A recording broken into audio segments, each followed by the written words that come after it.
Exceptional Randos show is produced live in Sunroom Studios' Base Capsule and in partnership with KLST 103.5, RadioCallisti.org. Remember to catch our Exceptional Randos live stream on YouTube every Sunday between 2 and 4 p.m. Eastern Standard Time. And if you have a story, idea, or question that you would like to share, we want to hear from you. Thanks for listening. Wow, that was random. Exceptional Radio. Good afternoon. It's a nice chilly afternoon. I've only been out once and it was cold enough that I shut the door. It's probably warmer than it was a few hours ago, though. You know, it's been pretty bizarre this whole winter. We had monumental rainstorms out west, and then now there's fires and tornadoes. I'm not really complaining. It's all kind of interesting at this point because we can't do anything about the weather. We can't just like turn on the cloud machines and expect that to work. Yeah, it's really crazy. We can't do that yet. But we have cloud machines. Right. We just don't have enough control to make them direct the ecosystem yet, or the weather system. Man. Well, and it's like, I was thinking about this yesterday. Once Jackass became popular, our society became on a downward trajectory that I don't know if we ever really recovered from. And it's like, once people start laughing at somebody who's like in a shopping cart, just going and hurling themselves into a car just to hurt themselves, and like that's the pinnacle of comedy for a couple of years. Until they make our society. Until they make that 12-foot tall shopping cart. Oh my god! That had like the whole cast in it. Oh my god! And then that's where I think it was Jackass 3D, where I realized I must have become an adult. Where I'm like, what the fuck was I ever thinking watching this shit? It's like at a certain point, I feel like as an adult who grew up watching CKY and Jackass, you should watch it and be like, what the fuck was I thinking? What was going on? And at that point, you should be like disconnecting from it and not continuing to consume the same type of media, where I'm like, the only reason I'm thinking about this is because they have a new fucking movie coming out where I'm like, who are the people going to see this fucking movie? Who wants to see geriatric ass Johnny Knoxville doing some half-ass stunt because he's got fucking arthritis and he can't even move that fast anymore? So it's like, I don't know what the fuck they could possibly be doing. I'm not trying to watch that shit. I stopped watching around Jackass 3D. But that's where it just baffles me, like, who is still watching Jackass? How emotionally stunted does a person have to be to have watched Jackass in like 2000 and still be watching Jackass in 2022? That is the most emotionally stunted motherfucker on the planet, besides the people who are like, I can't even come up with anything that's more that's like about as regressive as a person's mind could be, where I think there's like a 7-year limit on watching any form of anything, where whether it's like Joe Rogan or The Flash or fucking Doctor Who, if you keep watching after 7 years and they haven't dramatically changed it, there's something going on. Because it's like, I stopped watching South Park maybe like 2008. It's been over a decade, because then I realized like that and The Simpsons are still going on. And I'm like, who the fuck is still watching this shit? And it's the same thing with like Family Guy, where after so long, unless they're treading new territory, it's just the same thing over and over. Yeah, how many times are we expected to be able to relate to an 8-year-old boy? Like, The Simpsons has boggled my mind for the last decade, because it's so weird. I don't understand it, really. There's a really compelling fan theory about The Simpsons. I think it's like in the, I don't know, somewhere between the 8th and the 13th season, Homer gets into an accident and he ends up in the hospital. And so every episode after that is basically just a coma dream that he's having, and because the news is always on, and he hears his kids every so often because they come to visit him, but he's in a coma, so he can't see them. So he's got residual memory of his family from that moment in his life, and that's the explanation for why nothing changes. And that's why he's always meeting new and exciting celebrities, is because they're on the television. I think it's the kind of thing that relies on a lot of like. I mean, you've already got to suspend a lot of disbelief, but I just don't. What are they getting out of it at this point? Because I feel like, on the one hand, you have to have some level of understanding of what's happening in the world around you for it to make any sense, but only just a certain visceral enough level to where, referencing the Kardashian or whoever pops up on the show is like just amusing enough.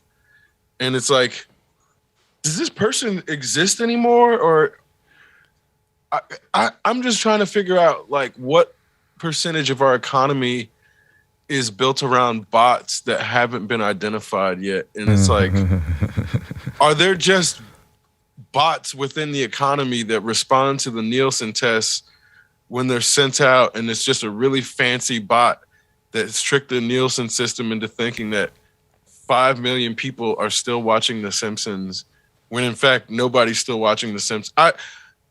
I'm sure they're actual people, but it's been on since I was a child, and it's still on. It's fucking weird. That's fucking weird to me. And further, I couldn't pick Matt Groening out of a lineup. This is one of the most prolific TV show producers ever. I don't know what the fuck this dude looks like. And that's not to say he cares about that so much as how, or like, what's his name? Yeah, how many shows have been on for like, what, 33 years or something now? Chuck Lorre. Do you know what Chuck Lorre looks like? I have no idea what Chuck Lorre looks like. Bro, Chuck Lorre has influenced television probably more than any one other person than maybe Ted Turner. But it's Chuck Lorre has like hands-on in influencing how the productions happen. That's where I'm like, people have no idea who fucking Chuck Lorre is. And the only reason I know about him is because I watched the Big Bang Theory and I would read the vanity cards after the show. And after a while, I'm like, this dude is crazy. This is a crazy person who has way too much influence over what people are consuming. Because then I'm like, this dude can play his neuroses and characters and make everybody else absorb his neuroses. And now they're cultural phenomenons. And it's like, not to say that is how social engineering necessarily works, but that could be an accidental byproduct of this dude trying to give himself therapy through writing TV shows, accidentally planting seeds of neuroses among people who watch his shit, not understanding like this is him working out his own stuff through characters. Same shit with like Dan Harmon.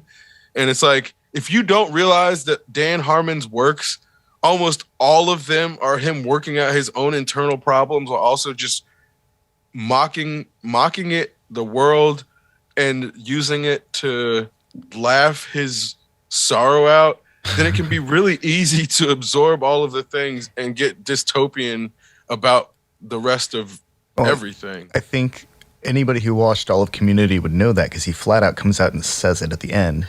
Right. But you have to stay through season 6, and season 5 and 6 are hard. Oh yeah. If you're like used to a certain pacing. Yeah. No, season 6 is almost impossible to watch. I really like Community. I've watched it front to back, half a dozen times. Probably actually closer to a dozen times. I enjoy it every time. And season 6 is always hard to get through. It's one of those, like, they're just trying to like rekindle some magic that was doused at some point. Mm-hmm. I mean, they're talking about it within the show. Yeah. So it's like, man, what a pity party. This sucks. Yeah. But at the end, he kind of apologizes, and that's cool. I can dig that. I can appreciate that kind of brevity.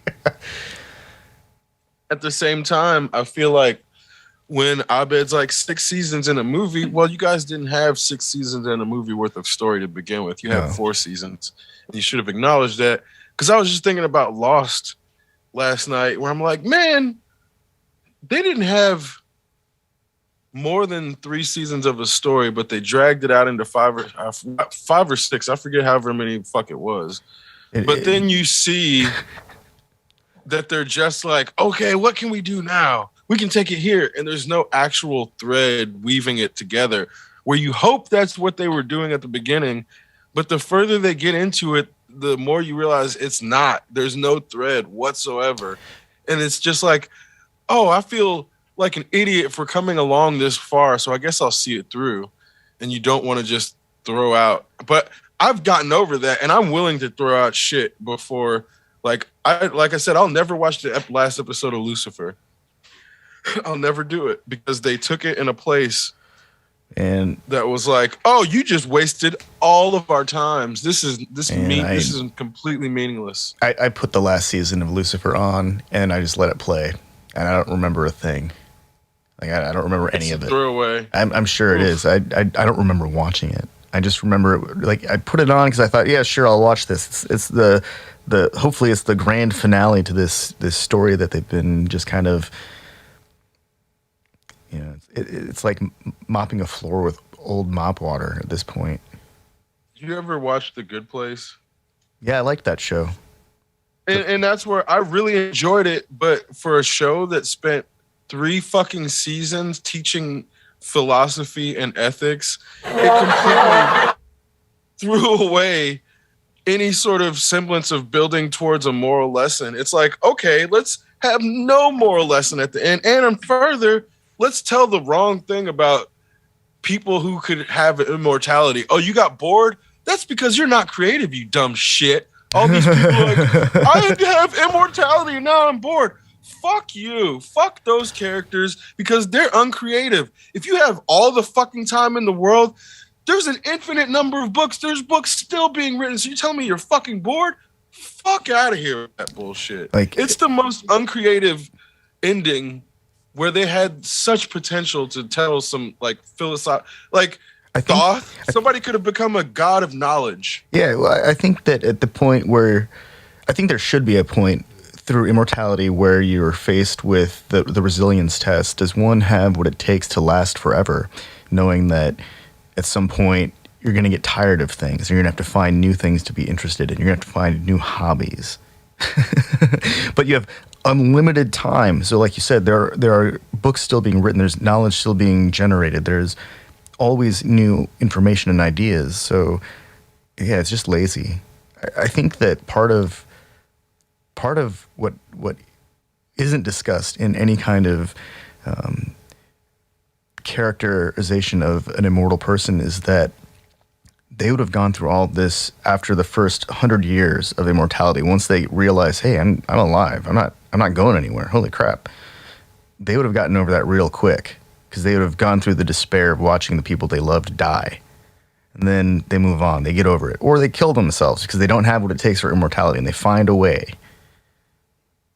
But it's always we don't get to see like the long journey to person because our writers they're not giving us enough. They're giving up. Yeah, and they always end up turning evil because the writers are fucking lazy. Uncreative. Yep, and lazy or uncreative. And Man, that's where if I had that shit pisses me off. If I had unlimited time and could just gather resources at my leisure, I would have built a really fucking cool ass boat by now, and probably on my third or fourth boat. And then I might be moving onto an Gundam. airplane. Oh, I'm gonna build it. I know that I'm gonna build an actual fucking working Gundam if I have unlimited time. None of those motherfuckers built a Gundam and they're tapping out already. Fuck you. Fuck you.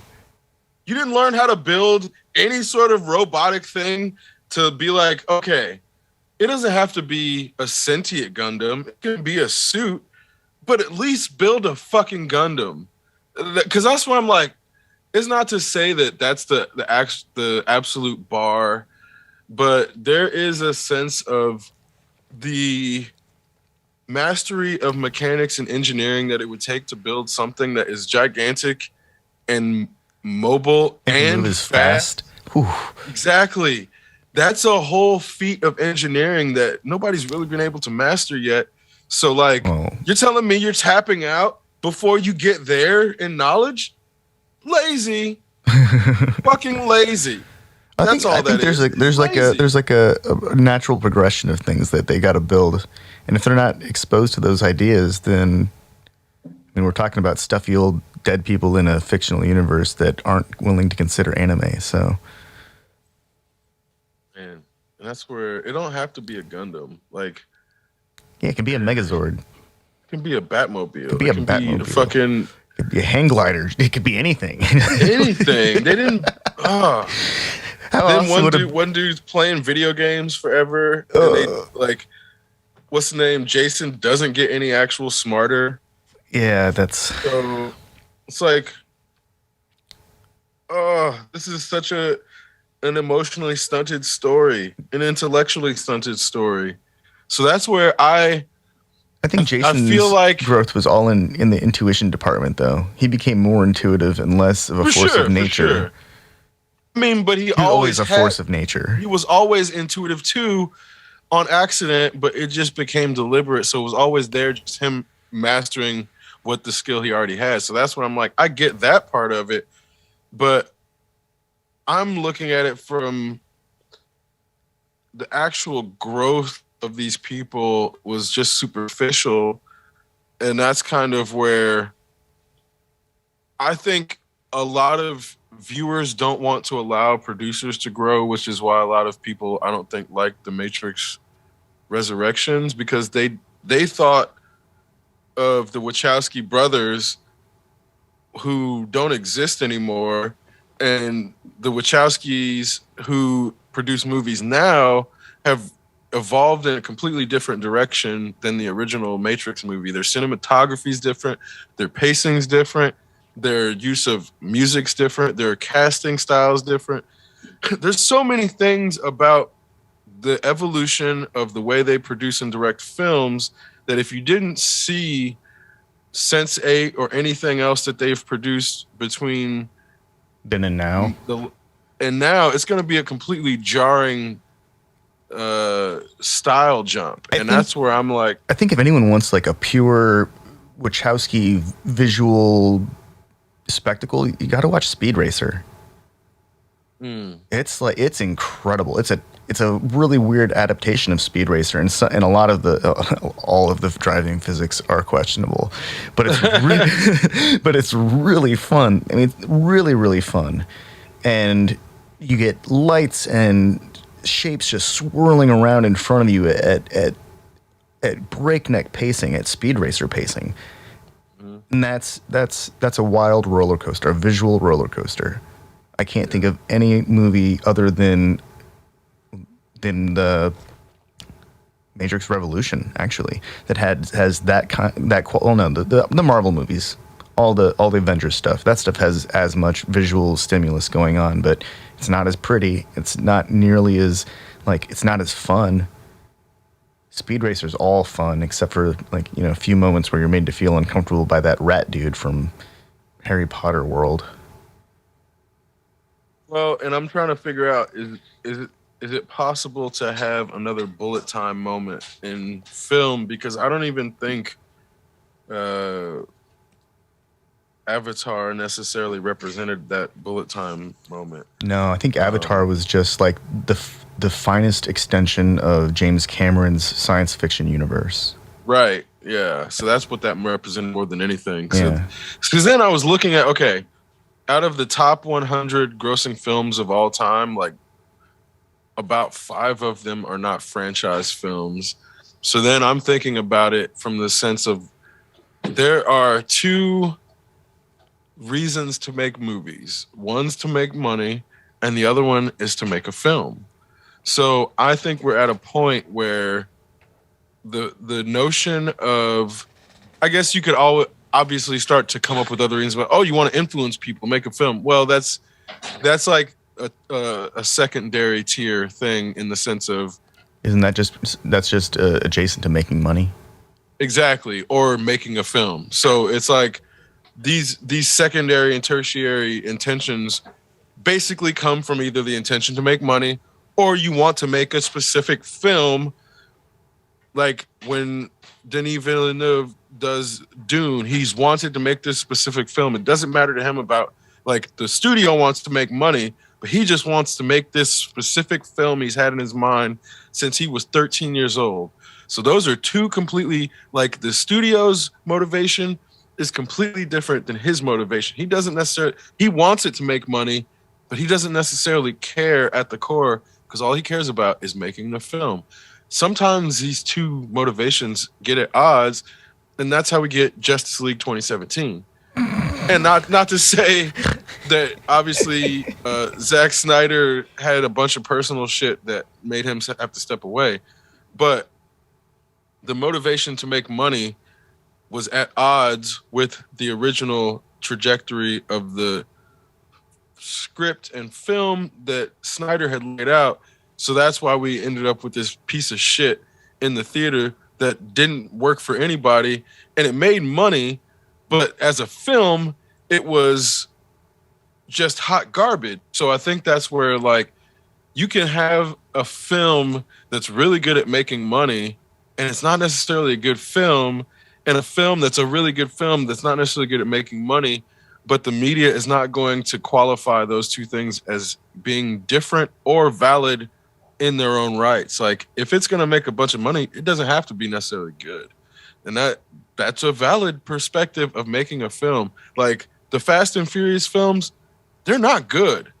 They're fun, they're entertaining, they're well produced, they're well directed, they're well written for what they are. They're not good cinema. No, they just take advantage of really complex stunt choreography.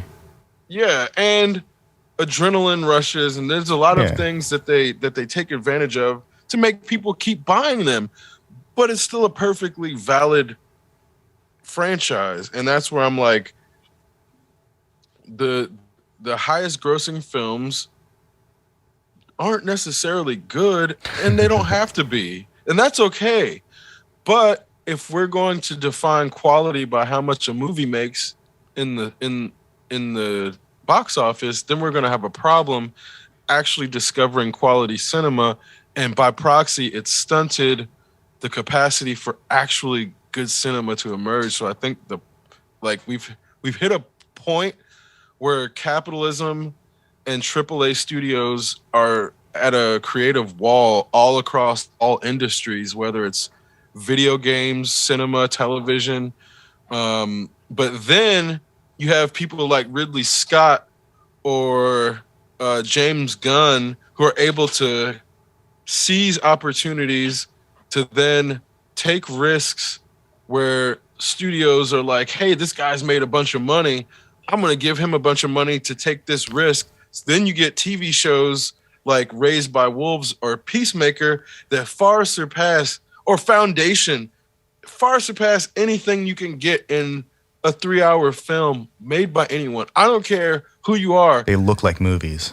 They do, and they're like fucking like 6 hours long. They break the whole like television movie.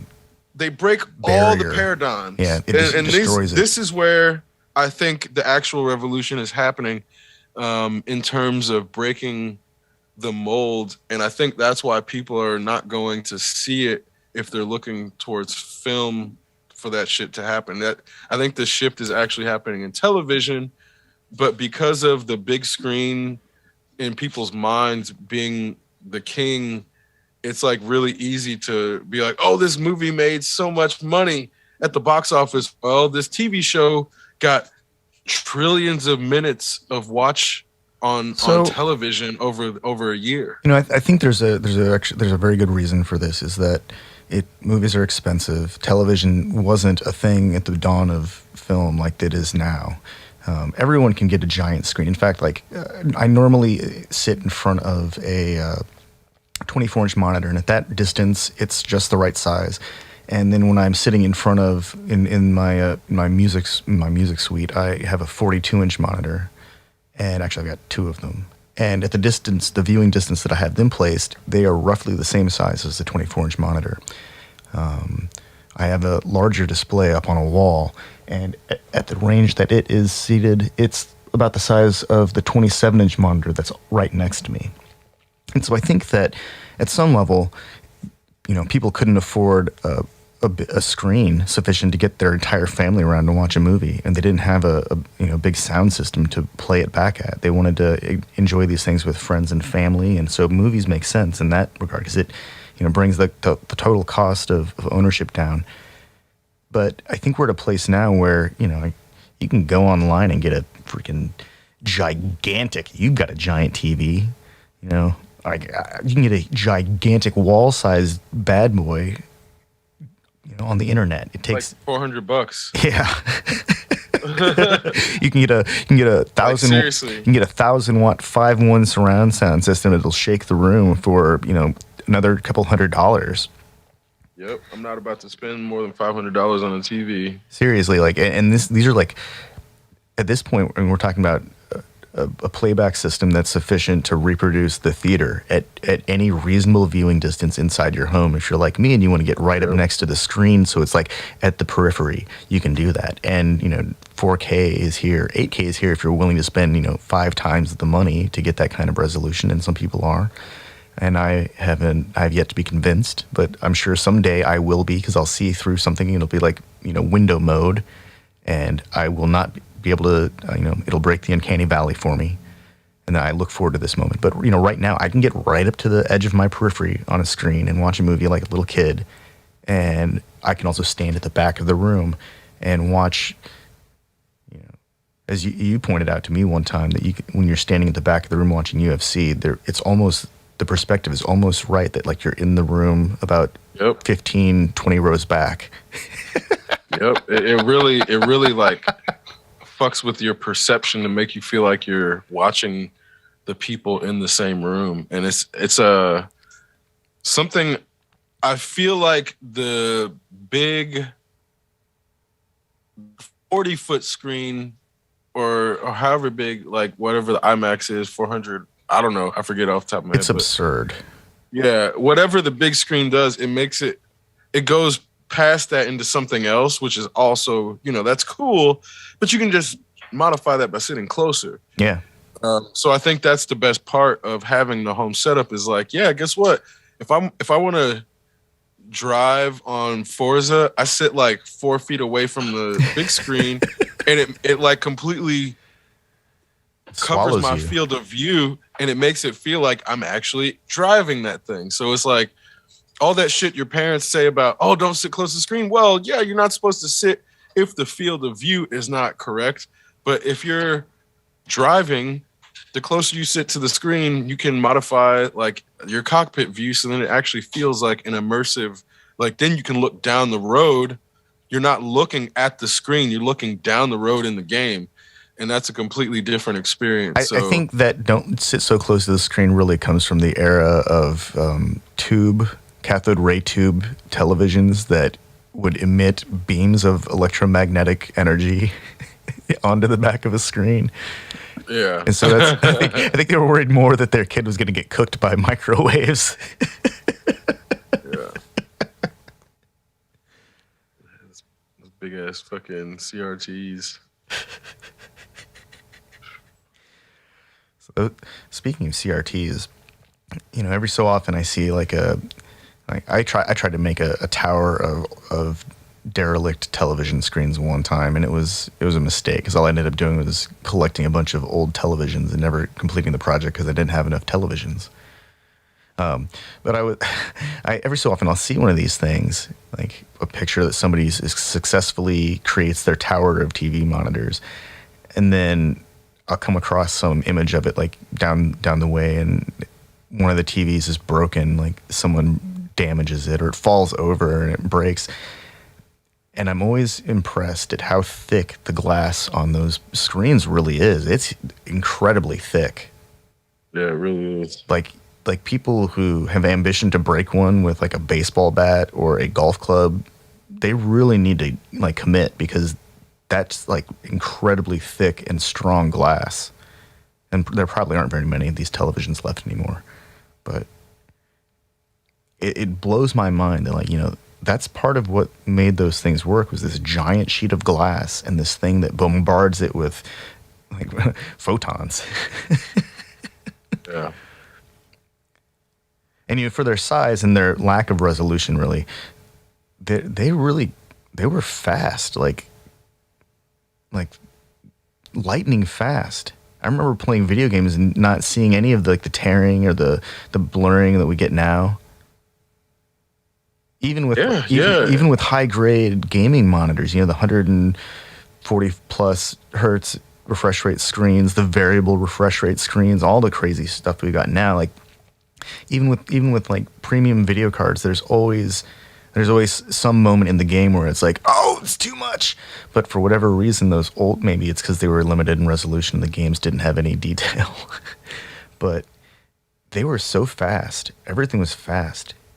That low resolution football flew across the screen like it was just a red oval or a brown oval. It wasn't like a blob and a smear.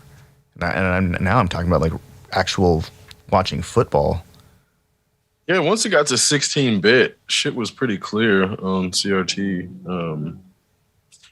Because then once the 64, I feel like 64-bit gaming felt like it was just PS5s at the time. Yeah, but it was just 16-bit gaming with more stuff. It wasn't actually like the 64-bit memory allocation that we use now for computer systems and gaming. No, for sure. But I mean, when like going from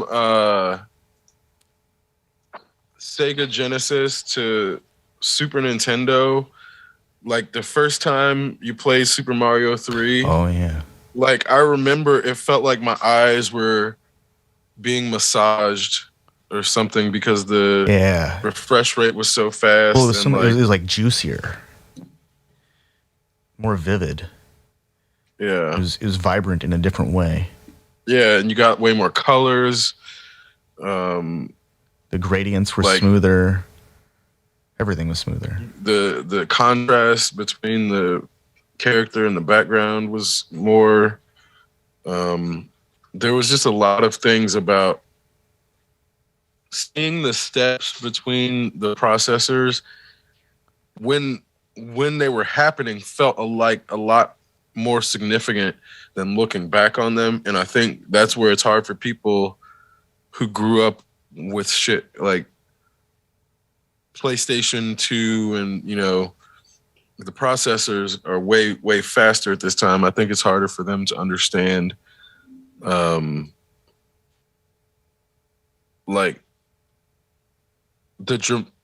there has not, I don't think there's been as huge of a difference between like PS2 and PS5 textures and graphics and capacity to manipulate the environment as there was between like Atari and PlayStation 1. Yeah. And that's where is such a huge jump between when we were kids and adults. Whereas the kids that grew up like when we were adults, it wasn't as big.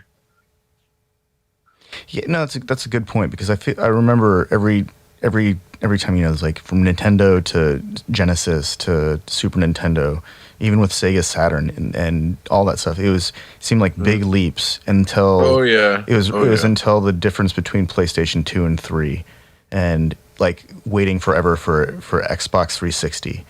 Like, and Xbox 360 was a vast improvement, but it was only in the sense that it was a computer, and Xbox itself was only like 50% of the way there. But Xbox 360 was a self-contained Windows home theater PC that could play video games. At some point, they stopped being gaming consoles and they started becoming computer consoles with gaming, like gaming focus.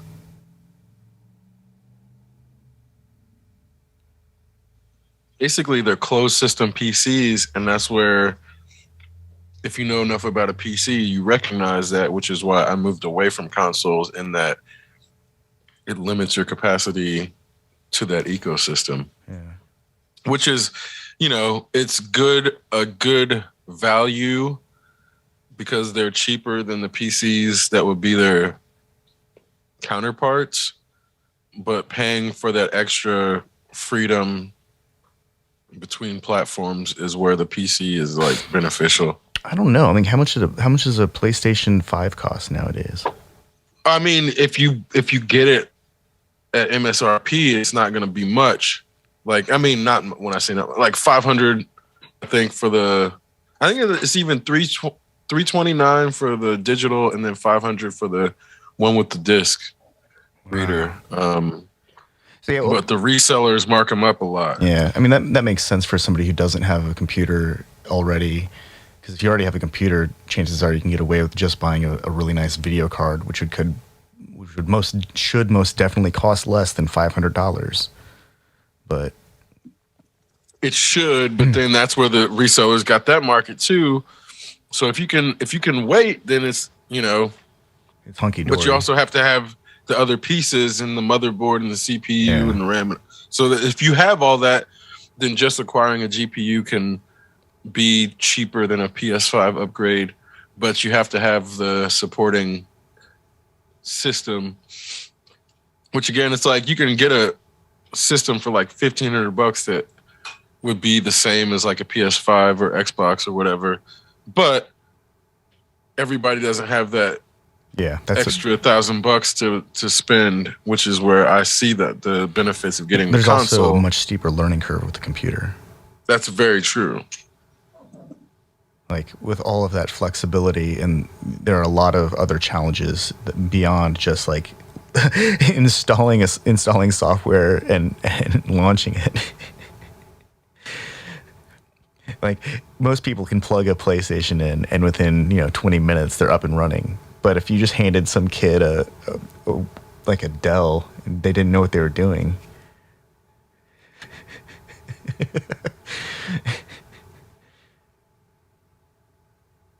Even just mapping, or not mapping, but plugging in all of the power supply elements of the internal components of a computer, it's not easy. You have to know if the power supply is big enough, if it's the right compatibility for the parts, and there's all these things that like all of the GPUs don't use the same power supply interfaces. Some of them use 8-prong, some of them use 12-prong. Not all motherboards are up to date on the latest PCIe specification. Yeah, there's all these things about putting together a computer. You have to know if the parts are compatible to make it actually work. Even down to the size of the GPU, making sure it fits within your box. Because I had to take out some of the pieces on my motherboard. Like I had to take out the wireless card, in order for the GPU to fit, and then get USB wireless because I couldn't use the actual card anymore because it wouldn't fit. So it's like little things like that where some GPUs are so big it might even not even fit in your box. I had to remove a structural cross member from the door panel on one of my workstations because the GPU I shoved in there was too tall. And I had to buy a special adapter cable that had like a right angle adapter for the power supply because the power supply was located on the very top of the card itself. So he was trying to run straight into the wall of the door. So I had to get I had to get an adapter and some other cable and literally pull out a cross member.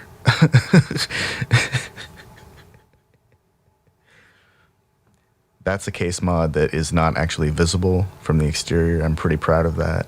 A lot of case mods involve things that end up having to, they start turning into glowing light panels because you end up cutting a hole in a piece of your case. I don't know. That's a whole different world. I've always wanted to do really serious, like, ambitious case mods. I've always like cooked up ideas for like Gundam helmets that transform and Death Stars that light up and things like that. And it was always an issue of like materials and time. Like where do I get a giant orb shaped thing that I can turn into a Death Star? Man, it's going to take a long time the bigger it gets. How do I make it accurate so I have like a thermal exhaust port that I can reach a chopstick in and press the reset button?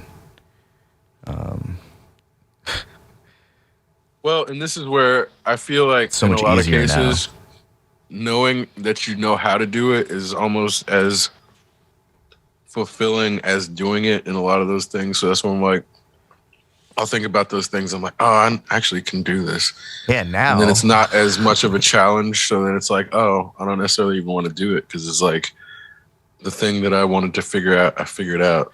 Well, what am I going to do with like a 2-foot diameter sphere shaped like the Death Star that's actually a computer that I've got to make it look right? I've got to hang it from my ceiling. I can't have it on a table. Where is a sphere going to set on a table? It's round. And then what? Then I load up all the Star Wars movies on it. Well, now we've got Disney Plus, and then you got all the Star Wars on tap. Do I really need a Death Star computer to facilitate this? No. Well, that's where that thought exercise goes. Although, like a transfer, the whole point of building a really like crazy case mod, of course, is to take it to some kind of convention where that thing will be appreciated, but. I'm not trying to be a vendor. I'm not trying to get a vendor booth so I can let people walk up and appreciate my glowing Death Star computer. Right. I mean, and it does start to like, there is a point of enjoyment where you're like, I can enjoy this and get paid for it, or I can enjoy this and have other people appreciate it. But then that starts to go beyond the actual element of enjoying the thing itself. And I think there's this conditioning that a lot of us have. I mean, not like almost all of us have, to feel like it's not worth it if we're not making money off of something, or if like nobody knows about it. So it like pollutes the capacity to have fun for the sake of fun.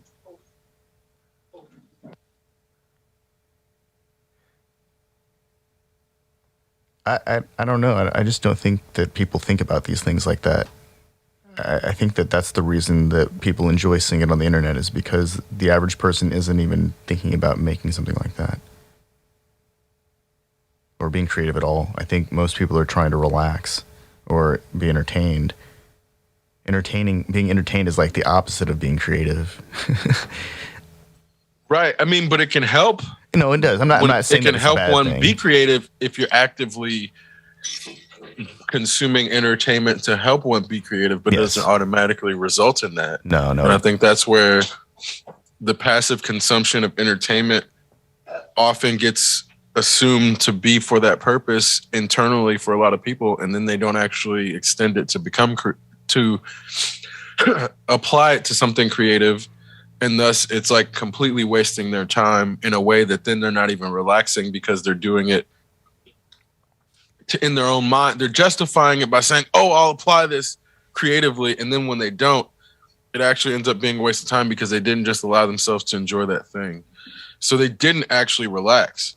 And that's where I think there's this element of like, when people are doing things in an attempt to relax, they never actually achieve the relaxation state.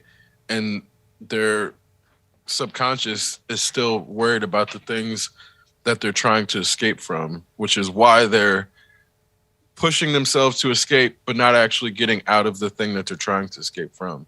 Oh man, that sounds like a vicious cycle.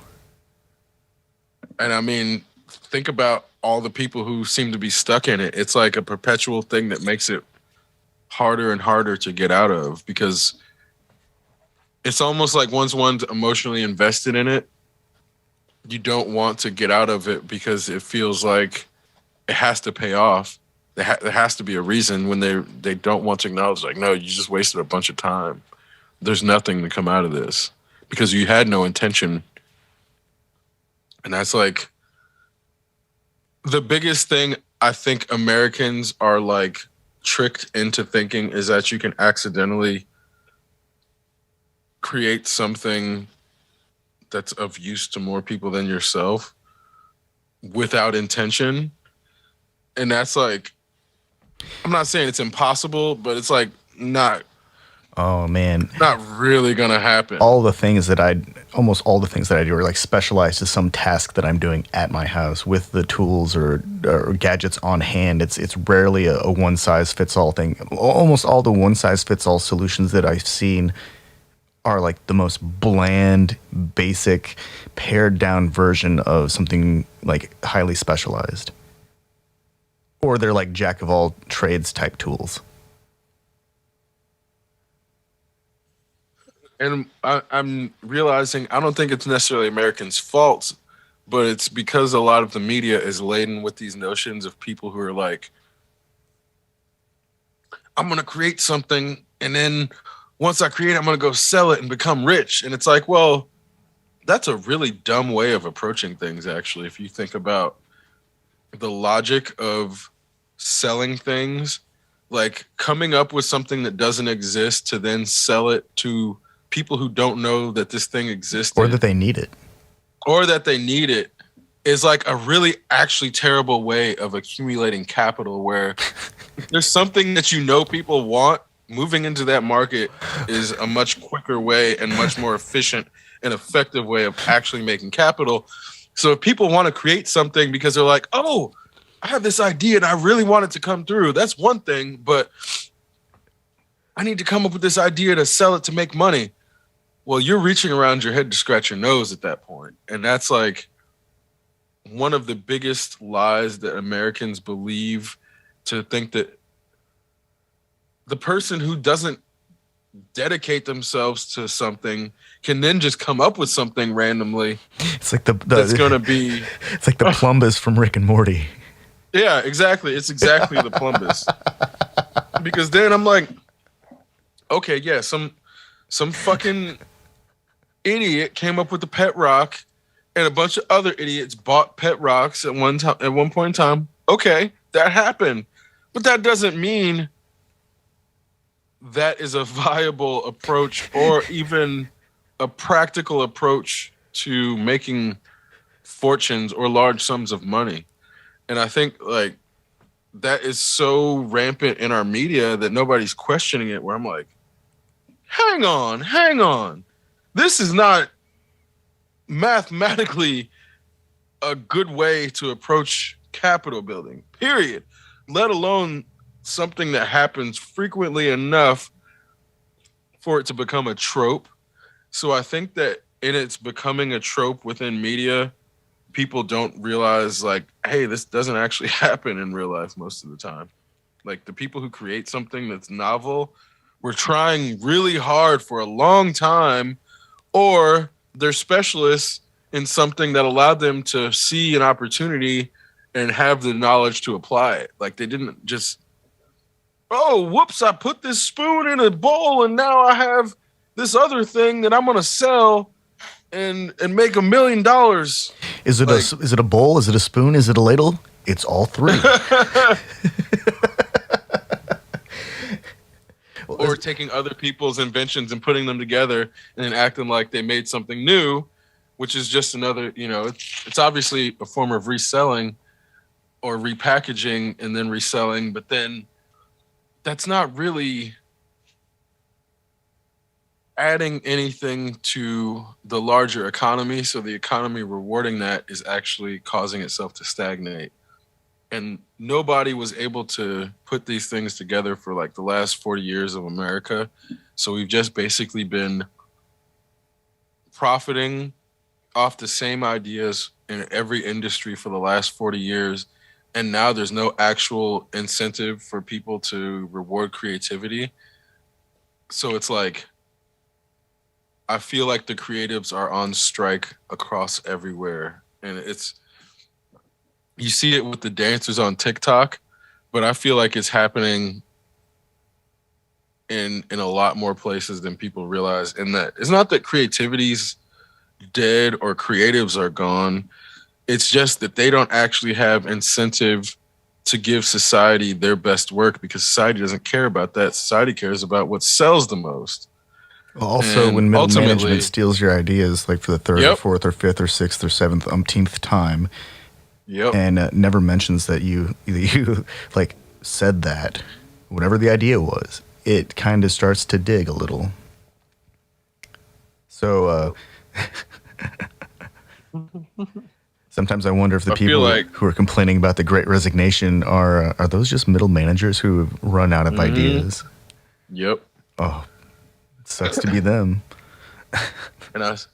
And they're feeling the creative crunch right now in the same way it happened in the writer's strike.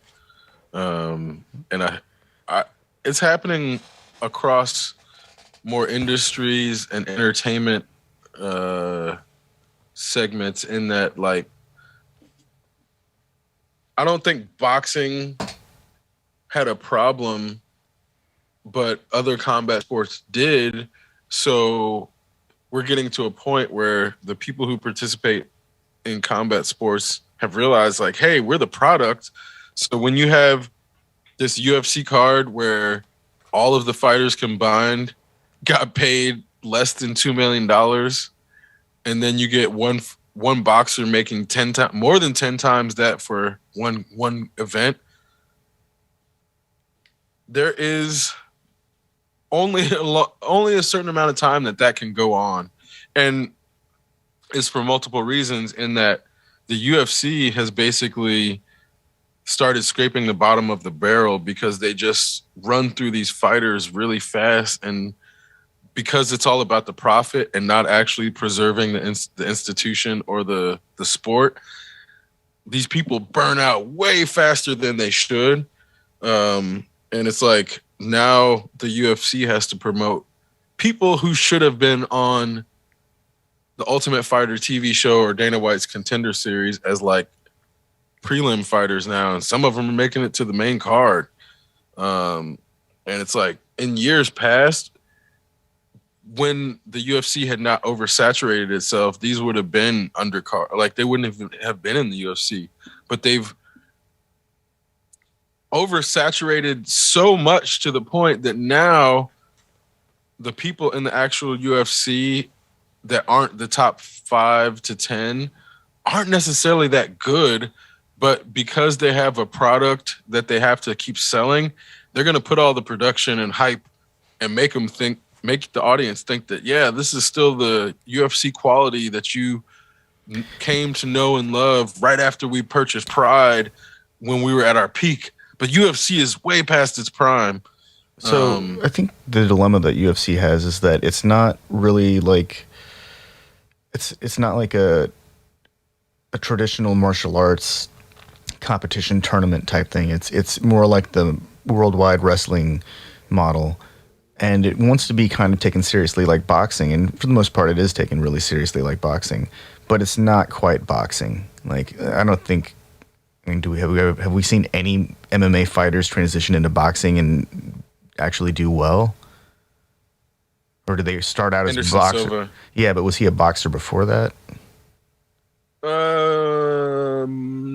Not really. He had one. I think he had maybe 3 boxing matches. Maybe I think it may have just been one, but he was more kickboxer before boxing anyway. Yeah. Well, Anderson Silva's like one of the greatest fighters of all time. So that's like an outlier. He's obviously an outlier, but he beat a former, I forget the dude's name, but he definitely came in and won in a way that was like not expected. Boxers seem to have pretty decent length careers, and they make a ton of money.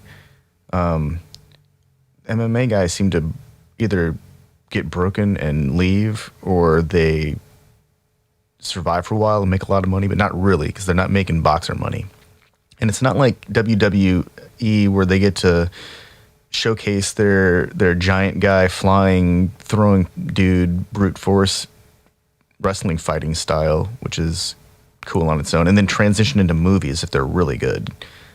Like, there have been several wrestling superstars that transition into movies, and they've all done quite well for themselves. But there really isn't that kind of trajectory. We've got Ronda Rousey made an Expendables movie, right? That's that's horrible. That was a pretty terrible. She's a horrible actress. Yeah, that was pretty terrible. She's real bad. She makes Stipe Miocic look like a Oscar-worthy actor. Ugh. Like, holy shit, Ronda Rousey's horrible. But that's the thing, is that somehow professional wrestling turns out actors, and we have yet to see what happens in the long run to WWE personalities. They can't, and once they can't fight, because that's what they're all about. They're in it for the fight for the most part, right? They like to fight. Do they even continue? Are they? I don't know. Well, it's weird because I'm looking at it from the perspective of. I don't think that it's the same. It's not like UFC is not the same as it was in its origins. It's like a very different. That whole world has been completely commodified. Yeah.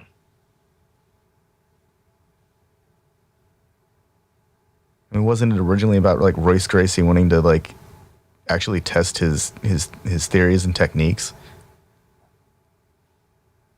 Effectively, but there's a lot of shit where they were trying to put moats with alligators around it and shit. So, the Gracies had alligator moats.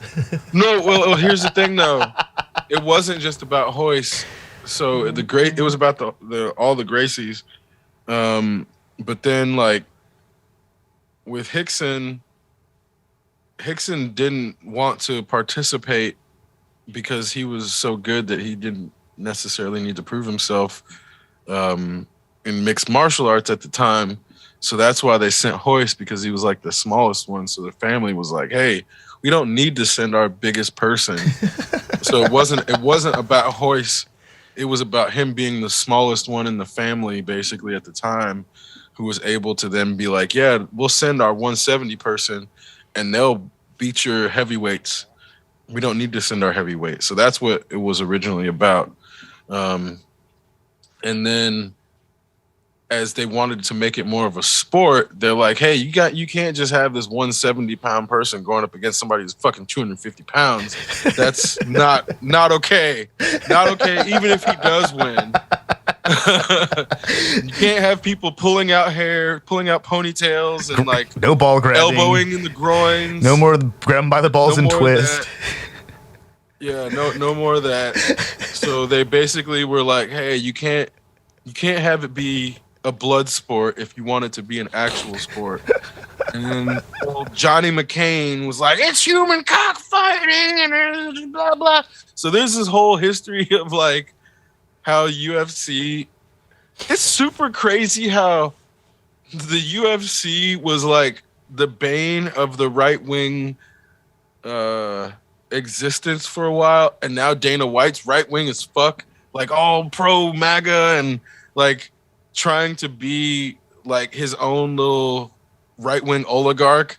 When in reality, like I guess it wasn't really bipartisan. It's not that Democrats weren't against the UFC. It's just that the Republicans were the one leading the anti-UFC charge in the 90s. So that's where I'm like, it's really crazy now to see all of the political shit that went down, because it's in a lot of ways, a lot of the same political shit happened with Elon Musk and his attempts to like get Tesla's sold and Tesla dealerships throughout the country. But now this motherfucker is like pseudo right wing trying to pretend he's a Democrat. So it's like all these people who go to war with like the right wing, as far as I can tell, when it comes to business, it's just a front, and they'll end up on their side. Because it's like same shit with like Kanye. I mean, just fucking pick one. Anybody who's like gone to war with the right wing on something related to like business, whether it's like Google, Facebook, even if they pretend that they're SJW, a lot of times their actions will be in line with these right wing fascist fucks. Well, and that's where they get bought out. They've got a price, and you know that price is manageable to the interested parties. But I'm looking at it from fascism is like not restricted to one party anymore. No. I mean, it never was. But that's fascism where I'm like, has many parties. Yeah, so I'm not trying to sit here and be like, oh, only the Republicans are fascists. Now there's like some pretendocrats that are what they call them. Definitely, they call them rhinos and dinos. Democrat in name only and Republican in name only. Yeah, but that centrist in name only. Yeah, the in name only thing is like it's like a pretty common term for someone who's a faker. So that's where I'm like I'm totally on board with the Democrat in name only terminology or lexicon because it works and it actually describes it. A dinosaur. What does that even? A rhino. What I'm also getting a dinosaur? At is, I don't think the Democrats or Republicans actually stand for anything other than opposing each other. So the whole Democrat in name only thing is like, it might as well be Republican anymore. Like they don't actually stand for anything on either side that has nothing to do with fighting the other side. Because that's where. Well, it always makes me wonder, like, what do these people want their political careers to be remembered for? Holding up progress at all costs, like half the time, like whenever I'm actually interested enough to follow through, and I start looking up some of these people and the kind of bills that they support or the kind of legislation that they're promoting, like none of them are authoring anything. They're not part of committees half the time. They're just showing up and not showing up. That's the weirdest part. Like somehow they can like not show up and hold up votes. It should be like, this is when the vote's being held. If you're here to vote, then vote. And if you're not here to vote, then too bad. And you're not doing your job. Like if somebody who is supposed to be at a company and for their job, and their job was to be present, and they're not being present, then they're not doing their job. That's real simple. I'm sure that there are extenuating circumstances, but our legislators get like more days off during the year than they actually have to be present. Our legislation's a joke, and it's like. Well, I mean, our legislation, legislators are. I don't. I understand it, but it's like we don't have any sort of semblance that the white supremacist structure is being hidden anymore. And that's where I think this dinosaur is lashing out because it's being threatened. But that's where, like the vote they had in Mississippi where the fucking all the black House members walked out, but they still had the vote anyway, where it's like, well, it's great they walked out, but now these fucking schools can't teach about the history of Mississippi because all the fucking white Congress people in Mississippi are making it illegal for white people to feel uncomfortable about white history. So it's like the idea that these people can call other people snowflakes and then outlaw teaching American history, it's the biggest grift and con that is also why I don't believe the Democrats actually care about solving things, because all they care about is opposing that inconsistent and illogical framing that is only meant to preserve white supremacist patriarchy. I mean, it took and by proxy, sorry, go ahead. 160 years later, the snowflakes are calling people who want to abolish. Wait. In the 1860s, a snowflake was a person who who opposed abolition of slavery. They supported slavery. They were the white snowflakes. I'm serious. This is like they seemed to be concentrated in Missouri too. Apparently, this is the best part. But like, it was a thing. People took them to task. They got in big fights over it. They were the snowflakes, and now 160 years later, the people who don't want that history to be told are trying to make sure that it can't be told. Yep. That's just calling social justice warriors snowflakes. The snowflakes even are calling though the they're social justice. ones. Yeah. I'm not a snowflake. You're a snowflake. Ugh. Well, and it's like I see all these terms that they use. Like the people that use woke as a pejorative are always anti-black, and then they'll use like the term people of color when they actually only mean black people. And then what I'm also seeing is like the way that there's like an unabashed movement towards legislation against anything black education. And that's where they're trying to make it seem as if it's like critical race theory when it's really just anti-black.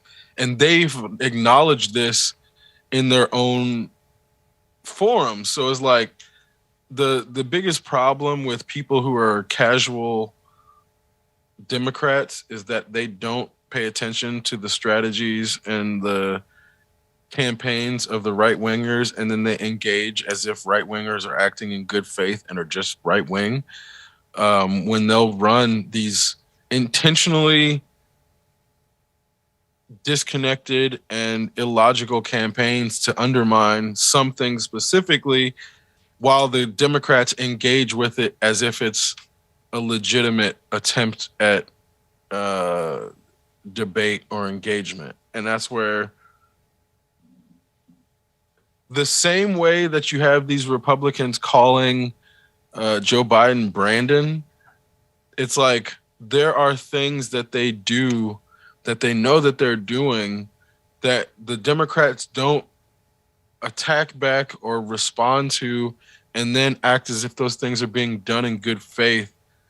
And it allows the right wing to continue to undermine any sort of like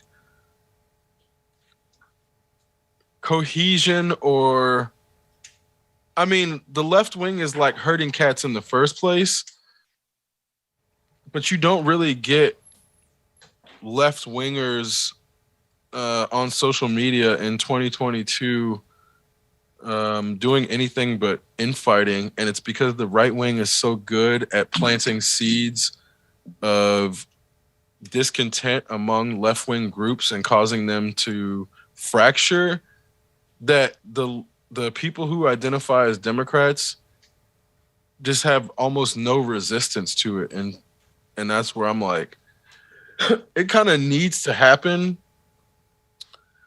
I don't know if it'll ever get remedied, but I think that's where I don't know if the alternative is even good, because the issue is like, do we really need Democrats being more like single-minded? I don't think that's necessarily that's like the right course. That's like a tenet of the right wing, single-minded. Right.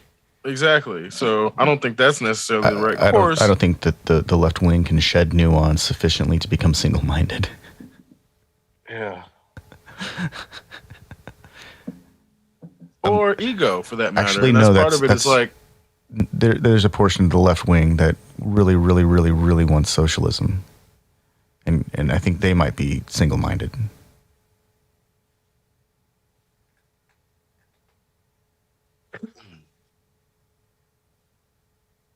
I'm sorry, you were saying? no. I'm just like not sure that the parties that we have should survive. But I'm not sure whether the country is prepared for better alternatives that will get us in a I think we've had a few options over the last 40 years that were the best that people could come up with, and they weren't good enough to get traction.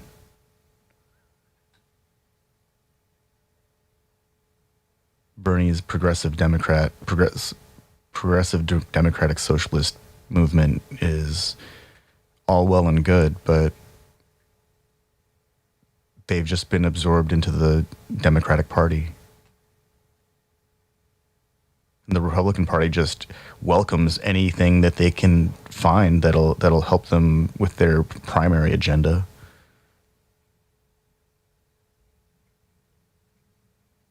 Meanwhile, people on the left can't even agree whether the Matrix movie is good or not.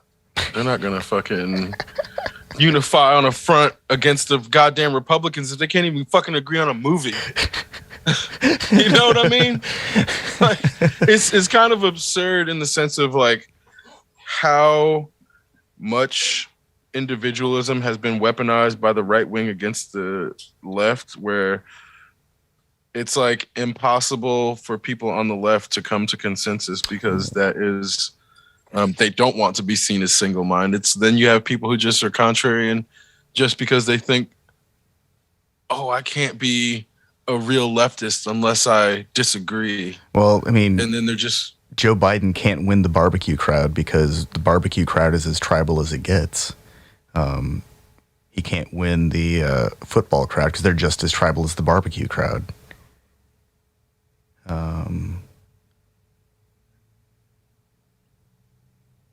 There's just no way. Everyone's there's these loose banners. They're not even banners. They're like giant tarps that are just kind of like hanging out, big canopies over people, and people congregate under them because they can kind of tolerate the dialogue that's happening under them more than the other tarp, the other canopy. Although it seems like the big red tarp is way more, they're hooting and hollering, and they seem to be having fun, but I can't figure out why or how. I don't know if they're capable of having fun, honestly. And that's where I look at it for like help. Yeah, I don't know if right-wing people are actually capable of humor, and I mean that completely sincerely. Like, I don't know if they can find things funny without someone suffering. Yeah. And I think that is like the only thing that they understand as being funny is if someone is suffering. And that's where I'm like, that's not actually humor. So I by proxy of that, I don't think they're actually capable of understanding humor. And a lot of it is because of their inability to empathize with others. And that's where like, there's punching up and punching down, and then there are observational humor situations that don't punch anyone. Those are different types of humor, and then there's like shock comedy. There's more than one type of humor that's also valid, but I don't think they understand anything but punching down. Because then when you see them look at the way punching up works, they see it as like cancel culture. When in reality, it's like there's no such thing as cancel culture. Like, unless someone has the power over a contract, they can't cancel anyone. And even then, TV shows that have been canceled have been bought out of cancellation. So like even TV shows that have been Family Guy got fucking canceled and it was still goddamn running because it got uncanceled. So like South Park the notion, didn't it, and got brought back? I think so. I forget specifically, but I think it did. Firefly turned into a movie after one season. Not many TV shows get to turn into a movie after one season. What is it? Conservatives were the ones who canceled it in the first place. Yeah. And it's conservatives who canceled it in the first place. Which is where, like... You know, they made Family Guy for conservatives. It's called American Dad. Right. It's equally I terrible. think that got canceled at one point, too, right? That show is also terrible. And then that show got brought back. They realized they needed cartoons more than the cartoons needed them. Which is where I'm like, okay. Spider-Man No Way Home back at number 1. How? Who's still going to fucking see Spider-Man in the fucking theater During Omicron. January 23rd? During Omicron. This movie came out fucking last year. Why are people still going to see Spider-Man? Who are these people? And that's where I'm like... Well, apparently the Bond movie made $700 and something million too. So that's where I'm looking at it of like, there are people who just spend money and consume things mindlessly. And Spider-Man No Way Home is not one of the greatest movies of all time. So for it to be in the top, like, whatever of highest grossing films of all time, well, I don't think gross has anything to do with quality anymore, if it ever did. And that's where I was, like I said, I was looking at the top 100 grossing films, and most of them are just franchises. So it's like, I don't know if quality of film ever actually correlated with the box office gross, because that's like, I think that's an assumption that either the media perpetuated or people came up with on their own. But as I like start to look at it, it's like less and less correlated. I think that the metric is deeply flawed, because under the metric, Adele is better than Michael Jackson. She had an album that outsold Thriller. And I'm just going to say that Thriller probably has a more profound effect on music than anything Adele's ever going to make. Right. Like Quincy Jones. Adele doesn't exist without Thriller. Yeah, seriously. Like, sure, there's more people. Maybe the metrics need to be they need to be adjusted for the population. For the size of population. Like, you know, inflation has to occur with these metrics also, otherwise they don't make sense, because in no world will anything Adele ever make even compare to Thriller, except for album sales and plays. Yeah. Which still blows my mind. But that does, like, there are these cultural shifts that can't be captured in sales that the people who live through them understand, but when it's trying to be explained, it's like you can't explain to someone who wasn't there what it was like before Bullet Time. Oh man, it was... you had to be there, and then for it to emerge now to know what post Bullet Time is like. It's like knowing the difference between what film was like before and what it's like after. Then you're like, oh yeah, this affected all action scenes from here on. Period. And that's kind of where nothing else has done that ever again. And I don't know if it's possible, And that's where it's like maybe there will never be another Michael Jackson because that is like a once in a culture opportunity for the novelty of his performance to be there with also his capacity for creation to then be something like, I don't know if Adele is doing anything new. No, she's just really good at it. Exactly. So she's just doing something really, really well. I don't know if Beyonce did anything new. She just did what she did really well. You could go down a list of every big selling artist since Prince or Michael Jackson, and it's going to be pretty much that. Maybe like Dave. I don't know if Dave Grohl did anything new. Dave Grohl just made rock and roll really well. He just made it really well, and he just played all the parts. So that's where I'm like, he's good. Bruno Mars does the exact same fucking thing as Dave Grohl in a different. Have you seen genre. Bruno Mars' Michael Jackson impersonation?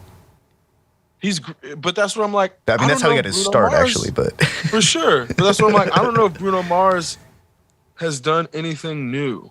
He just does what he does really well. He's like he's cut from the cloth from the school of MJ, like 100%. But go down the list: Usher, Justin Bieber, Chris Brown, Justin Timberlake, fucking Justin Timberlake. They all want to be Michael Jackson. They're all just Michael Jackson clones. And that's where, since Michael Jackson, everything has been either a clone of Michael Jackson or a bad clone of Michael Jackson. And that's where Michael Jackson was not a clone of James Brown. He was a synthesis of multiple things, which is where, like, like Otis Redding, there's like a few people that he synthesized to become what he is. And that's where Elvis did the same thing. Elvis was a synthesis. But like there's not going to be a lot of people or a lot of genre and world-changing emergences within any specific forms of media that happen. It occurred to me, like, Hendrix changed rock and roll, and for the last 50 plus years or so, rock and roll has really kind of reflected that. And Eddie Van Halen changed rock and roll, and a lot of rock and roll reflected that, and still does to a lesser extent. But their influence is waning, and you can tell just by the way people play guitar in rock and roll on the radio or on. Fuck, I don't even know where people find that stuff anymore. YouTube is where I find it. But the direction that like guitar music took is very different than it's a very different trajectory than commercial music. Whereas Michael Jackson's influence is lasting. It'll be interesting. Like he definitely came around at the right time and had the right kind of harmony between, Quincy Jones is like a master musician and composer, and is very steeped in jazz, and so you can tell that there's a pretty big influence, like a traditional influence on that music. But then, like you were saying, Michael took things from all these influences from different places and brought them together. He was in a very good place in time for all of those things to happen. It's like almost that type of point in time only comes along ever so often. So it's not something that can happen every year or every decade even. I think they call it a golden age. Yeah. It's like those golden ages can only emerge when the proper understanding of everything that led up to them happens. And that's kind of where you see Michael Jackson continuing to expand his musical palette later in life, and he's not stunted, but his evolution is like his own trajectory. So it's like if you have in your mind what you think Michael Jackson should be doing, that's still going to be wrong. Different. Right. And that's still gonna be way different than what he's gonna be doing, like in his own evolutionary trajectory. From what I remember of his music and like watching live like concert footage and the guitar players that he had on stage with him, and they were always the best, like the best of the best. Like in my mind, I would like to hear him making some kind of weird, super guitar heavy trap music. Mm-hmm. But I know that it wouldn't be that. But he was like 50. So he can. So that's where. He can throw. But I mean, like, that's not what a 50-year-old's into. I in know. the sense of like, that's where, if he was like 30, 28, 26-year-old MJ, he probably would have been making that right now. Yeah. But his ears tuned to something different. He's like living in a different pace. Yep. So it's like, yeah, his voice would have sounded awesome over that shit. But he's at a different place in his life, which is where, like, you go back and listen to Invincible. When it first came out, it sounded dated, and it sounded like Michael Jackson was stuck. But I feel like it was him being unabashedly Michael Jackson. Yeah, and that's where, when you listen to it now, it's like, oh, this is like timeless Michael. But it felt, and I think that's where it felt like people wanted him to do something that sounded more early 2000s, but he resisted and made something that just sounded like him instead, which is where it's like, yeah, it still holds up and sounds like Michael Jackson, even though it wasn't. As an adult, it's like, yeah, this isn't what you grew up with, so there's no nostalgia effect. So you either have to learn to grow with the sound or just be like, yeah, this is not for me. Man, I still think Scream sounds like it's from the future. Oh, definitely. Definitely. Like we haven't caught up to that level yet. The video, too. Oh, man, the video's totally from the future. We don't have anything that cool right now.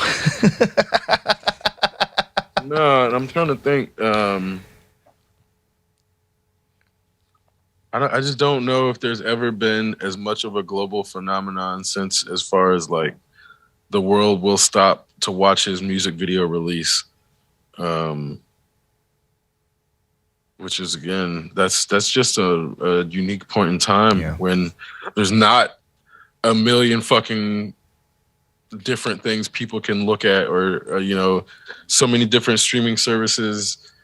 Instead of just, I think we had cable at the time, but it's like not very many people had cable. So it's like, NBC, CBS, Fox, whatever, ABC. And then it's like, oh, if Michael Jackson drops a video at 8:00 on Sunday, you're watching that shit. There's like, there's no way around it. You're watching it. Right. You're watching that shit. So nobody wanted to go to school the next day and get asked, hey, did you see that Michael Jackson video? And be like, no.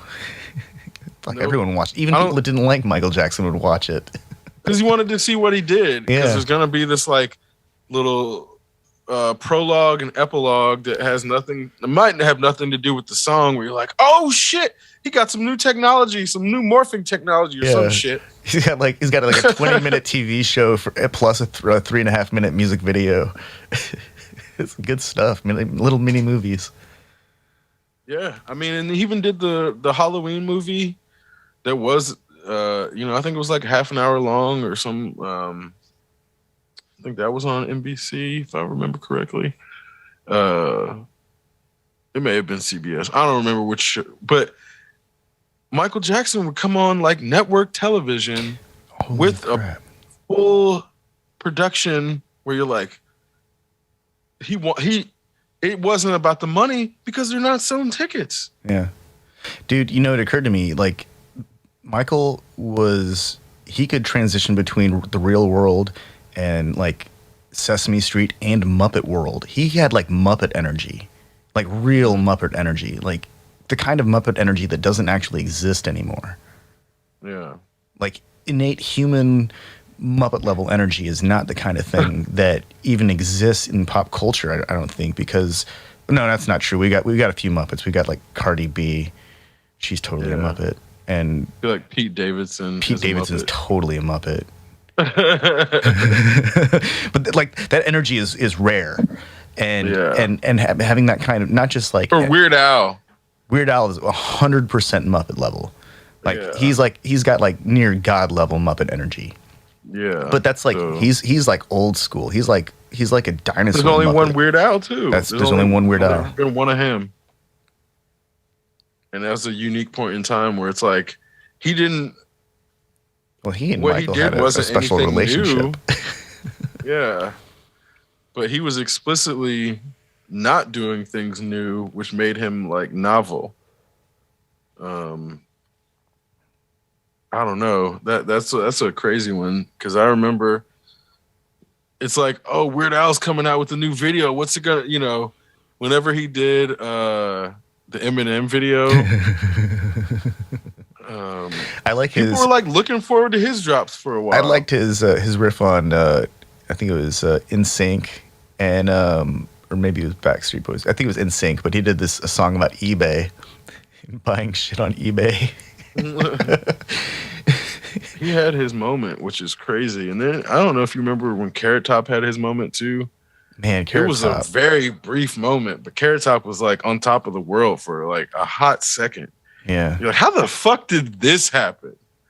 There's a guy that was weird looking and funny, and then he got even more. He went from weird to like grotesque. He got all like roided out and was doing weightlifting shit, and apparently he was getting harassed by people and getting like threats of physical violence. So he like buffed up in case he had to throw down, which bravo, that's cool. Like, that's not a bad thing to do if you're getting threats of physical violence. Is to get some training. That's wild. I didn't know he was getting. I mean, I assume that most people who become famous get threats. I don't know how credible they are, but it's just like part of being famous anymore. Yeah. Because there's just so many haters. It's But like, it seems yeah, more guess what? credible when the person who says they're getting the threats decides to go get buffed up and like, Right, kick some yeah. ass. Oh, It's definitely, like holy definitely. shit, this guy might be serious.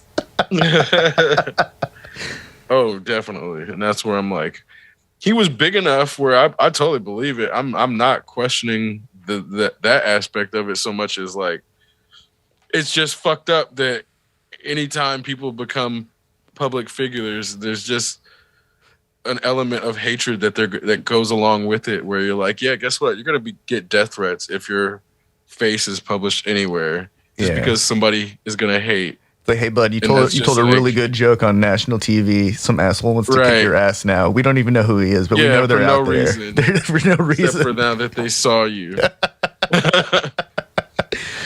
So that's where I'm like, I don't mean to normalize that so much as No. like, yeah, that I just assume I think becomes part of it. So I don't know how people deal with it if they like. Well, I think we have to acknowledge that these things exist, and then that's the first step. And then somewhere 2 or 3 steps later, we come to a resolution. I'm not sure what the middle steps are.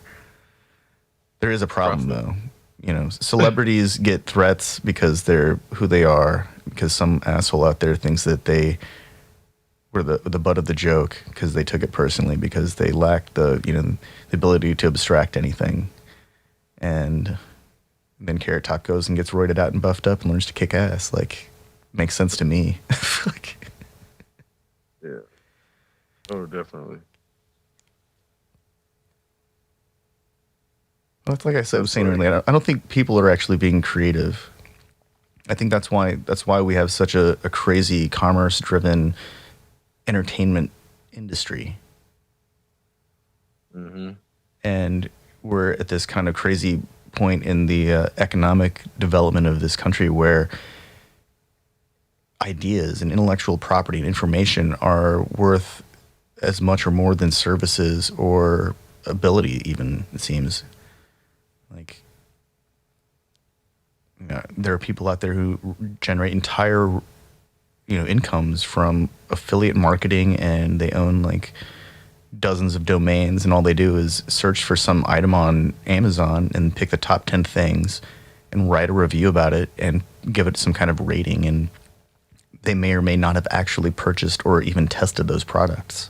Like, I see dozens of I was looking at hammocks, and I saw the top 10 returns on Amazon, and I went and looked for one of them, and lo and behold, the top hit from my review for this thing was a list of the top 10 hammocks on Amazon, and it was literally the same hammocks on the first 10 hammocks returned from the search on Amazon. So I know that there's an entire industry where they're just updating, like, once every few months or once a year, they update with the first 10 items they see, and if they're lucky, they only have to update two things on the list.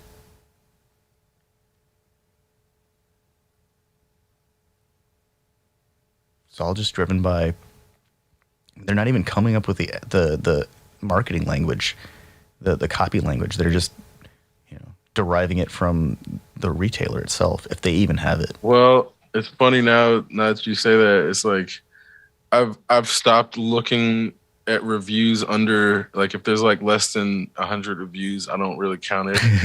If it is 5 stars, it's like, this is probably not real. Well, that's the thing. It's like if I go to Google and I look for the reviews of anything, and it turns back a list of everything that I just saw on my search on Amazon, I know that it's just a pure affiliate marketing site, and they might have some grain of truth. They might have some insight if they actually review the product. But some of these websites, when I dig deeper, you find that they've got 100 pages of search for this item, and then each one has a top 10 list, and there's no fucking way that these people have reviewed that many items. It's just not. It's well, maybe if they've got unlimited resources, but nobody has the time to do that. Like 100 pages each with a top 10 list, so that's like 1,000 items to go through every year. I mean, granted, that's a full-time job, but still. So much of this shit is not organic, and I think that's the problem. Is like we're being presented this digital world that is like 60%, if not 80%, bot driven, and regular people can't look at and see the signals where you and I can look and be like, okay, this is clearly like someone. This number of reviews is not humanly possible. Yeah. Like, you can look and make that judgment, whereas a regular human wouldn't be able to see that. So that's kind of like, then you and I have to deal with the product promotion and algorithms that are the byproduct of those that are unable to judge the difference, making decisions within that framework. So our decisions are then limited because of uninformed people. So it's like this really big, and ultimately, there's a really fucked up positive feedback loop. It is, and this is what I was getting back to with the franchises not actually being good for creativity, because the things that sell don't actually end up necessarily becoming the best things, and because of the way that capitalism only feeds back to what sells, it doesn't actually matter if it's good or not, and that's why like the singularity will never happen. Maybe franchise movies really need to be consumed in long-form literature format. Maybe that's the best place for that kind of story universe to be told, or a story in a universe to be told.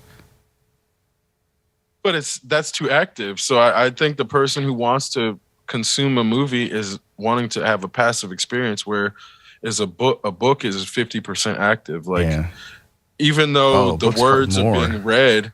Yeah, and the only reason I say that is because the author of the book provides the script. The person reading then interprets the screen in their mind. So that's where the screen and the interpretation of the screenplay are being done by the person reading the book, whereas with the film, that's all done by the director and the person who directs the cinematography. So then it's almost completely passive as an experience, whereas you can be active in thinking about how the interpretations of the film can play out or whatever, but you're not actually constructing images or the actions, whereas a person reading the book or reading a book that does not have pictures has to do those things. Whereas with the comic book, the person reading fills in the action sequences between the frames, which is slightly a step removed from watching a film. Like, they get the storyboard, but they have to fill in the action sequences. And that's the difference between a comic book and a novel, or a graphic novel and a novel. There's varying levels of audience participation in moving the action, whereas the film does all of that and it becomes almost completely passive compared to a video game where then you actually have to be physically active to move the plot along. And it's the same with reading a book. You have to flip the pages. Like, you can't just read the same page over and over and have the story progress. So there are varying levels of involvement that the audience has to do in these different forms of media to make them more or less passive or more or less active. Whereas the person who wants to look at like the Harry Potter films wants to be less active than the person who reads the Harry Potter books, even though it's the same material.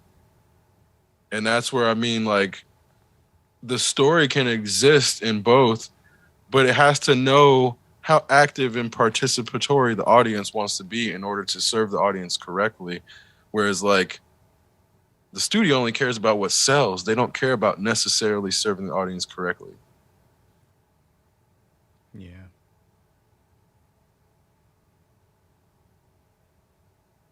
And I mean, this is not limited to books or film, because I see the same problem happening in video games. It's like the AAA curse. Like, there is a ceiling of creativity to AAA, and it's like this cycle that we're describing.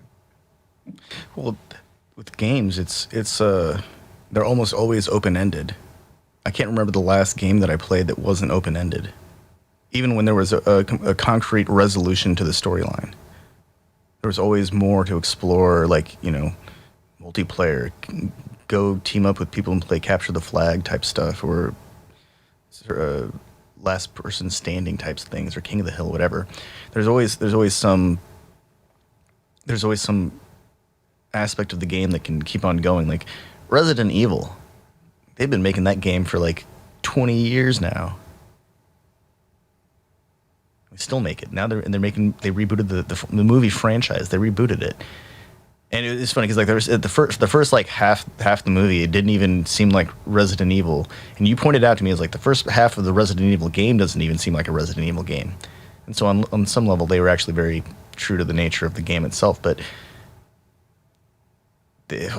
why? We already had 18 years of bad Resident Evil action with the same running sequence in front of an explosion.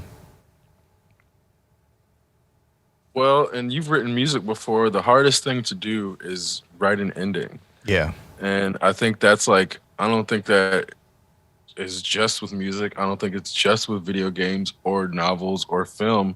Ending something is really difficult to end it well and close the thing to encapsulate what was just experienced correctly.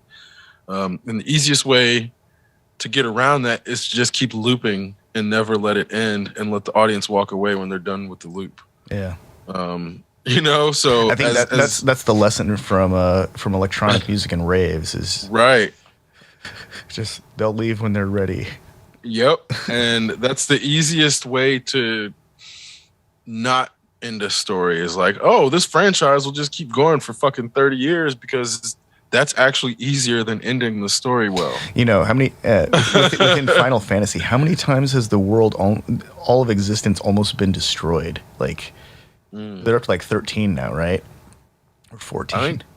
15? I think 15. Holy crap. So the world's almost been destroyed. All of existence has almost been destroyed at least 15 times.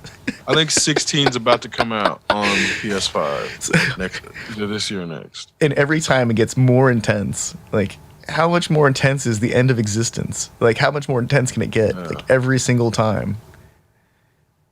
How many doomsday weapons exist? Did you ever watch or play any of them? I ran through 7, and after that I tried to play 8, but it was like too much. So I watched a friend play 10, which I had no idea. This was back in the day, so that's the one they tried to make on Twitch. That was before they made it the online one, right? Right, yeah, right before. And so like watching somebody play was actually a lot of fun in that I'm not really a turn-based person, but watching somebody else do turn-based is more like watching an anime than It feels like more like watching an anime than watching somebody play a video game. Yeah. And that's kind of where I have enjoyment watching my friend play 10, but then I realize like there's something dramatically different about that experience. So if you're going thinking that you're going to be playing like a button masher or an RPG, then it's going to be incongruous, so you're not going to have a good time. So yeah. Oh, I enjoyed the shit out of Final Fantasy VII. That was like my first. That was the first game other than Zelda that I remember committing that much time to playing. But I think 7's less turn-based though, isn't 7 more? No, 7's still turn-based. 8 was the one where they just started to diverge from the tried and true methodology. Yeah, because the ones I enjoy are not the turn-based. I prefer like Dissidia and what is it, 13 and 15. I think no, 13 is not turn-based. It's there's another one besides 15 that's button masher. I think after 8, all of the Final Fantasy games, gameplay-wise, started to feel more like I was watching anime. Yeah. Than playing a turn-based Final Fantasy game. I think they're all incredible. They always look incredible. I think Square Enix probably redefined kaiju in a way that that altered everything. Because now not only are they gigantic beasts that can destroy things, but they've got incredible ability that's beyond our comprehension, beyond our technological comprehension. Yeah. Like that's the stuff that's like they're not afraid to take it beyond fantasy. They're well, and I feel like the Final Fantasy kaiju set up what would be like the God of War big boss battles. Yeah. Because it's like without Final Fantasy, you don't get those God of War boss battles. Like, oh yeah. Against the Colossus of Rhodes and shit like that. Where I think God of War takes all of the action elements of like Final Fantasy and focuses solely on that. Like there is like a limited like, you know, kind of interactive gameplay aspect to it, but I always enjoyed that more for like it kind of reminds me of Mirror's Edge. There's some points where you have to like do this weird finger button dancing on the controller to get your avatar to run properly or to do things correctly, and there's a sequence, and that part's fun. That's like the thing that I enjoy about Street Fighter. But it's so visually compelling and it's so fast. Yeah. There's so much action. I had a lot of fun with Mirror's Edge. That was a different. Well, I played Mirror's Edge 2 more than the first one. Yeah. That game, but I feel like they're both pretty similar. Yeah. Like once you get into it, once you figure out what to do, like once you get past the tutorial stage, I guess Mirror's Edge is so fast acting, and you got to just have the best reaction time. Otherwise, you got to replay. Yeah. I loved that game. I had a few good nights just really getting into it, but it was the kind of thing, if I walked away from it and I came back to it, I'd have to get past that initial nauseating effect. Like that's a game that made me lose my lunch, like harder and faster than any other game. Damn. Because I think, sorry, go ahead. Oh, it's just because of the way that the camera motion when you were running, and then me being in a fixed position, but my eyes like moving around, and I don't think I played long enough for it to happen to me, but I could definitely see that becoming a problem with Mirror's Edge specifically, especially if you like fell off of a high rise or some shit. Well, also, it's really like it makes you lose your sense of your surroundings and you get really immersed. Yeah, it's the most hardcore parkour game I think that I've ever played. It's probably the most hardcore parkour game that exists. Mm-hmm. Yeah, I think so. Even more so than Assassin's Creed. Yeah, or Prince of Persia. Yeah. Even more so than that. Which I feel like that's when parkour peaked. Yeah. I'm kind of over parkour in general, but I do feel like that was an awesome use of it. Oh yeah. Well, it's way better in a video game than it is watching people running around like some building and potentially into traffic or into other people on the street. Yeah. The one time I saw some people doing videography of parkour, I was in Indianapolis, and these guys were like, "Hold on, we're filming a video," and there were a bunch of people who were like, "Who the fuck cares?" I got somewhere to be.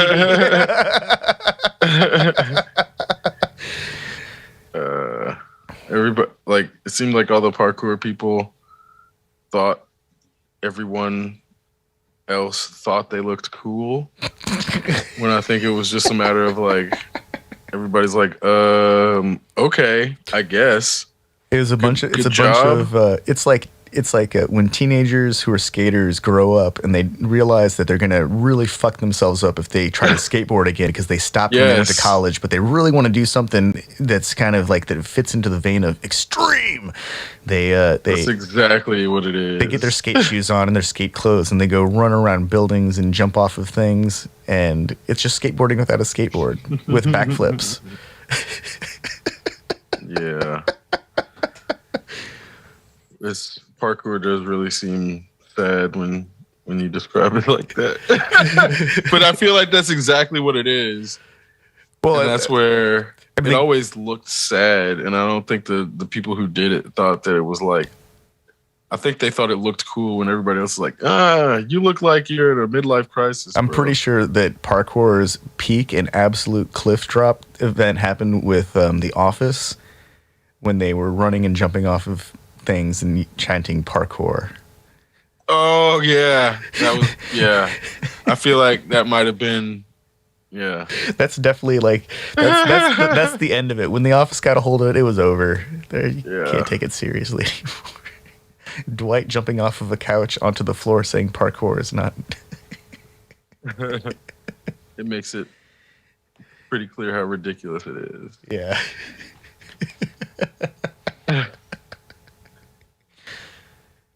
Like if Batman's doing parkour, we've gone wrong.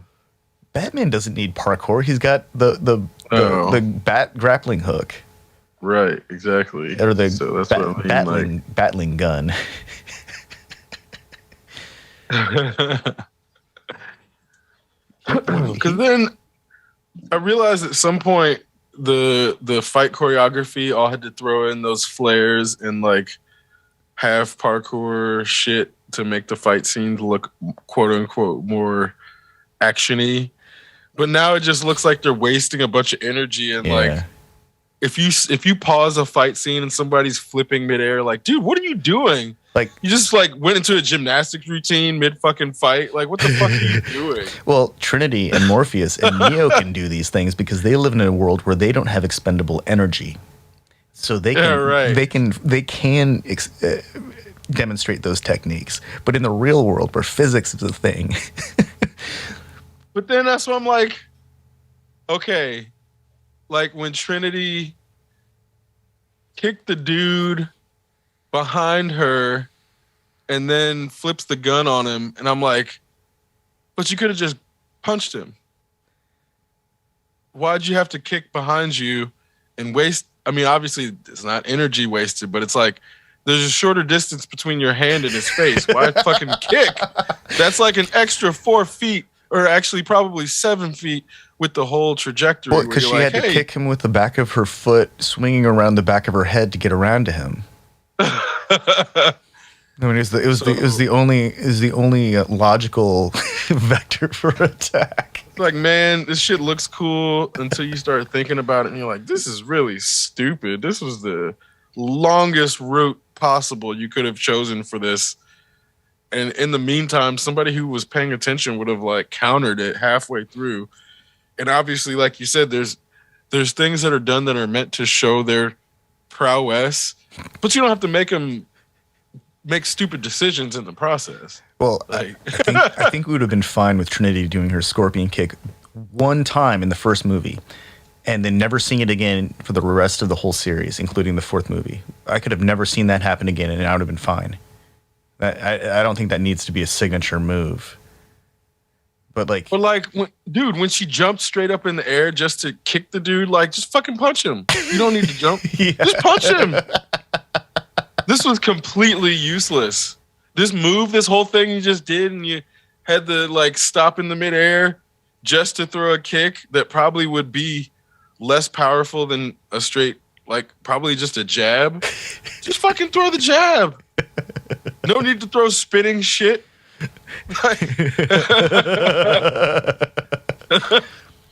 It's like I've seen spinning shit work, and when it's like, oh, they really didn't see this coming. But then you see the spinning shit in the movies and like the over choreographed motions that are meant for camera. The hyper telegraphed motions. Yeah, but because we can see it coming the whole time. But then you go back and look at the Christopher Nolan Batman or the Ben Affleck Batman, and the reason they look so cool is because they're not wasting any motion. Yeah, economy of motion. There's no wasted motion in between, and they're not doing stupid spinny shit unnecessarily, and it still looks cool. So that's what I mean. Like, if somebody's fighting like 7 people and they don't do any spinny shit, it looks just as cool, if not cooler, than throwing in unnecessarily spinny shit.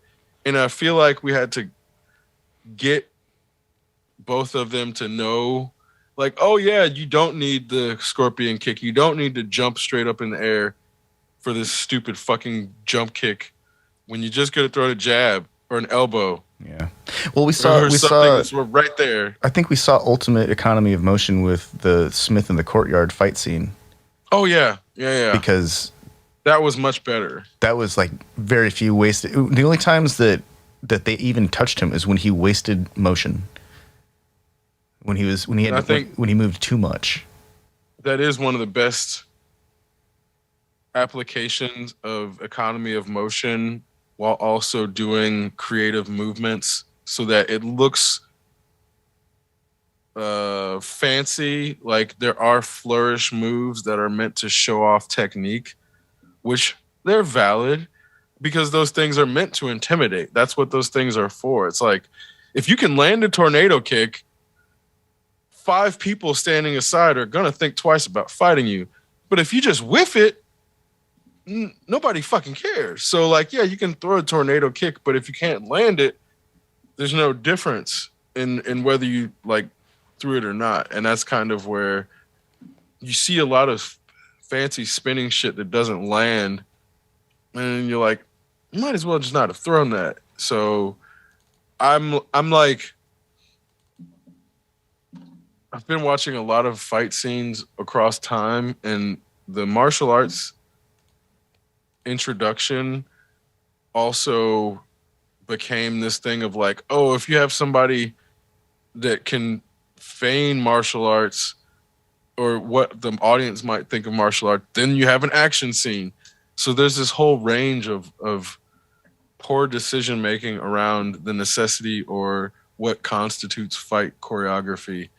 And that's where I'm like, we're at a time. I feel like Resurrections did a decent job, but the choreography wasn't great. The fight choreography just wasn't great. So like, I can see where people had legitimate gripes with that particular part of that film, because as fight choreography has evolved, like, yeah, this wasn't the best display of fight choreography in film, especially if you compare it to the earlier films. But then you find out, well, they had one of the fucking most prolific fight choreographers of all time work on the original film that didn't work on this one. So it's like, well, there's a reason for these things. You really don't appreciate the fight choreographer until you see poor fight choreography compared to what it could be or what it was. You know, and that's where, like I said, I've gone back now and looked at pre-martial arts. Exceptional Radio. It's just so terrible. Exceptional Randos show is produced live in Sunroom Studios Base Capsule and in partnership with KLST 103.5, RadioCallisti.org. Remember to catch our Exceptional Randos live stream on YouTube every Sunday between 2 and 4 p.m. Eastern Standard Time. And if you have a story, idea, or question that you would like to share, we want to hear from you. Thanks for listening.